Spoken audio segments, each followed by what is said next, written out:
জানো তো, সবসময় নিজেকে খুশি রাখাটা খুব দরকার। নিজেকে খুশি রাখার জন্য যদি কিছু অসম্ভবকে সম্ভব করতে হয়, তবুও পিছু পা হওয়া একদমই উচিত নয়।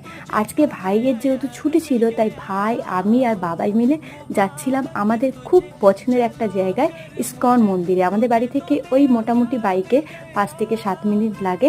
আর আসার সময় একটা ছাতা নিয়েছিলাম। এখন যা ওয়েদার, সে নিয়ে তার কোনো কথাই নেই।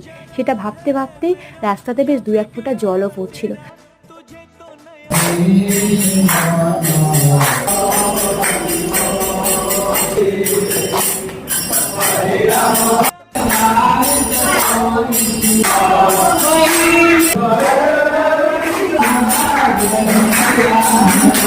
এখানে আসতে কি যে ভালো লাগে, সত্যি মন প্রাণ একদম অন্যরকম হয়ে যায়। তারপর আমি আর ভাই দুজন মিলে ভোগ প্রসাদ গ্রহণ করলাম। আর বেশ অনেক রকমের তুলসী গাছ আছে, জানো তো। ভিডিওটা কেমন লাগলো জানিও। দেখা হবে নেক্সট ভিডিওতে।